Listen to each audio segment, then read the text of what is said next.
হ্যাঁ, এইবারের হামের প্রকোপটা খুবই মারাত্মক, মহামারী বলা চলে। তবে সেই ক্ষেত্রে মৃত্যুর হারও কিন্তু অনেক বেশি। এবং মৃত্যুর হার বেশি কেন? যত বেশি হাম তত বেশি কমপ্লিকেশনও হচ্ছে। আর কমপ্লিকেটেড হামগুলি বা মানে জটিল যেগুলা জটিলতা ধারণ করতেছে, specially pneumonia, diarrhoea, sepsis, meningitis, encephalitis, এই কটাই হলো বড় আকারে, মোটা দাগে বড় কমপ্লিকেশন। এর মধ্যে নিউমোনিয়াটা হলো বড় কালপ্রিট এবং এনকেফেলাইটিস বা মেনিনজাইটিসটা। মেনিনজাইটিস, এনকেফেলাইটিস হলো বেশি মারা যাচ্ছে, আর নিউমোনিয়াতে 10টার থেকে প্রায় 1টা-2টা আমাদের এক্সপায়ার করে যাচ্ছে।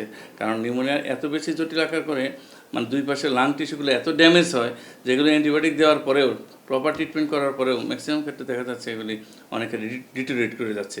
আবার কিছু কিছু ক্ষেত্রে আমরা এই নিউমোনিয়াটা কিছু অন্য ভাইরাস দ্বারাও আক্রান্ত হচ্ছে, অন্য ভাইরাস দ্বারা নিউমোনিয়া হচ্ছে, বিশেষ করে বোকা ভাইরাস, অ্যাডেনো ভাইরাস আমরা পাচ্ছি।